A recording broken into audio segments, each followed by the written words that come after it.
Hi, my name is Ruby. If this video found you, it is for you. Or maybe not. This video I want to talk about life after death. And that's a two-way street. Life after death, my understanding of that as someone who is surviving, the death of a parent. But also someone who is inclined to just understand the spiritual side of life on the other side of death. And so some of the books I read, experiences that I've had, and tying it all together.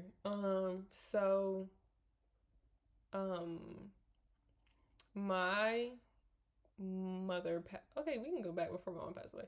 So 6 months before my mom passed away in 2023, in 2022, that August, I had my cousin pass away. She was 16 years old.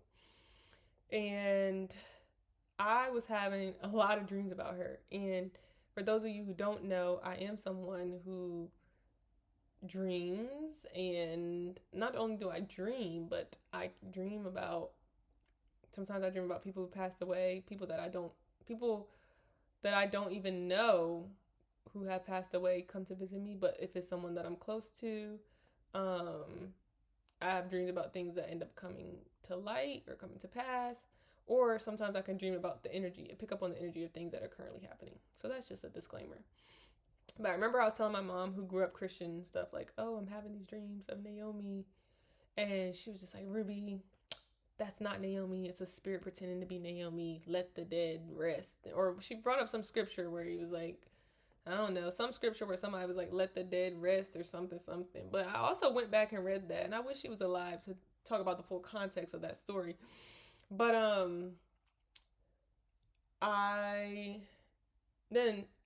okay, let's talk about that. A couple months later, I did have a dream that I was at my mom's funeral, and my sister was speaking at her funeral, and then she ended up passing away. But that's besides the point.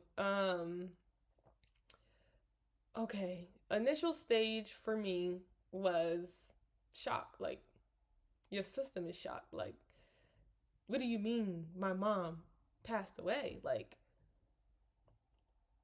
okay, so my mom passed away, then why is Walmart still open? Why is school still in session?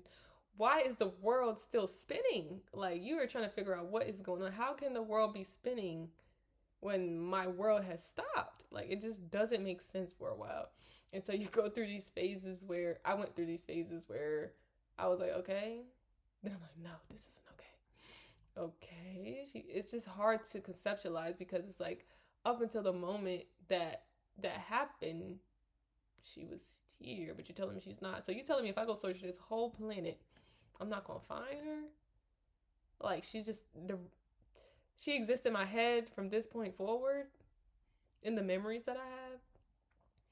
That's crazy.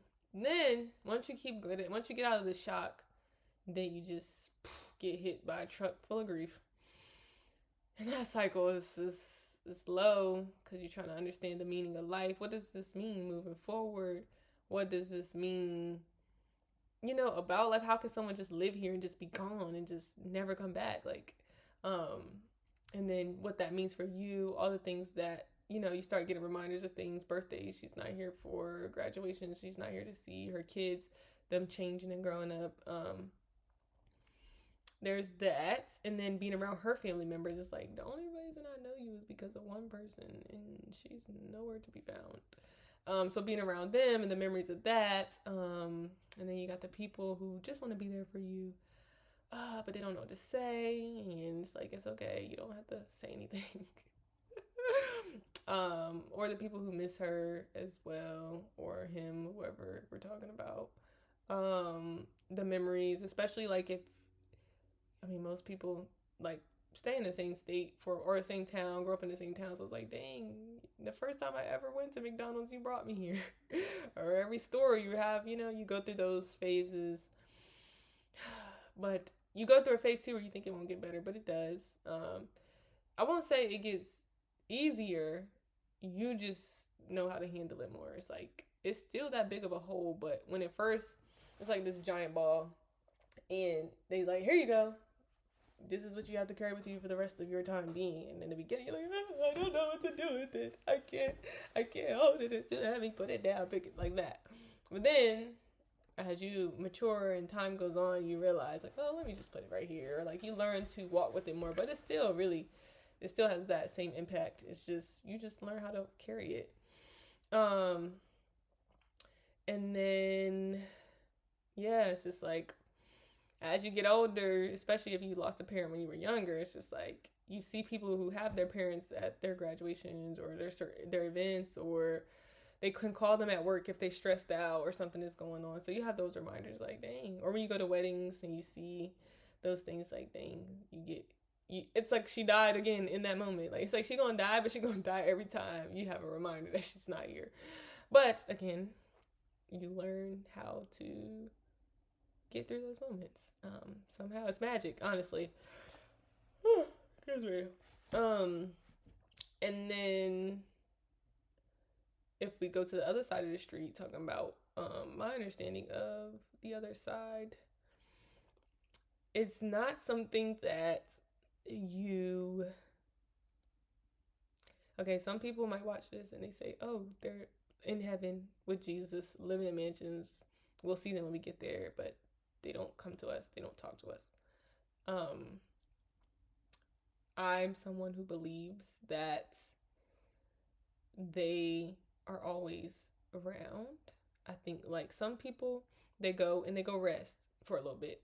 They go rest, like they've been through too much. They just need to rest. They got to learn. They have access to so much knowledge on the other side. And then there's some people who, once they rested, or they like, okay, I'm going to be a guardian angel for this person. So I'm going to, be there making things happen or seeing things through. And it's crazy looking back. When I was a kid, I used to love the show Long Island Medium. I loved it, but I felt so guilty because I think growing up in church, it was like, oh, that's bad. You don't talk to spirits and stuff. But it was my guilty pleasure. And whole time, I'm a little Teresa. I'm a baby Teresa, didn't even know it. But, and even seeing how that happened, like how she was able to just say things and, like when she is having her readings, it's just like, oh, is there a birthday coming up? Or da-da-da? Like, da-da-da-da, who is that? It's like they really are there. And I've had moments where I'm like, nah, my mom is definitely here. And I also had moments where I'm like, where is she? But that was probably during her resting period. I have had someone else's mom come to me and tell me that I needed to, their child was going through something that I knew and I didn't want to be involved with, but they was just like, I just need you to be beside her in this moment. That's it. And I was like, okay, cool. Like, I'll do it. And it worked out. So they're around. And so I told my mom, I said, look, I see what these other parents is doing, how they making waves and stuff. And sometimes I do believe, like, even if you've lost a spouse or a boyfriend or a partner, I do believe, like, whatever that connection that you guys had, like, they could be, nudging people who don't even know they're being nudged to cross your path and to be there with you for a certain moment. There was this one lady, her husband passed away, and when she got remarried, she's like, I really do think my husband brought us together. Like, so there's that part. When it comes to like heaven or hell, I'm no expert, okay? But I do think there are low vibrational spirits and beings. And so if you want to call those demons or negative spirits, hijackers, I do believe they exist. And I also believe that there are light workers too. Like people who are on the other side, they're just, doing their assignment, helping other people. And they're like, you know what? I'm not trying to reincarnate. Let me stay on this side. And this is where I learned the most. And there's some people who are like, sign me up again. So life after death. This was just a conversation between me and me and you. So when my mom passed away, I was living with someone whose mom had passed away. maybe like 5 years earlier. And I was like, am I doing this wrong? Like, is it supposed to hurt this bad? Like, you feel like you don't know. Like, cause I'm feeling like this is the end for me. Like, this is just seems so heavy and so sad and like so like I just can't such disbelief. And I was like, am I doing this wrong? Like, do I like? And here we go. Am I crazy? Like, is it supposed to hurt this bad? But don't compare your experience to other people. Like, your connection with your connection. Um, and yeah, so that is all I have. Life after death. um my 2 cents on both sides of the street when it comes to that in my experience. So thank you for um being a part of my journey. And I like to end my videos. Shout out to Kenyatta. I'm gonna start shouting out my friends who put me on to these lingos. Be kind, loving, and caring to yourself and others.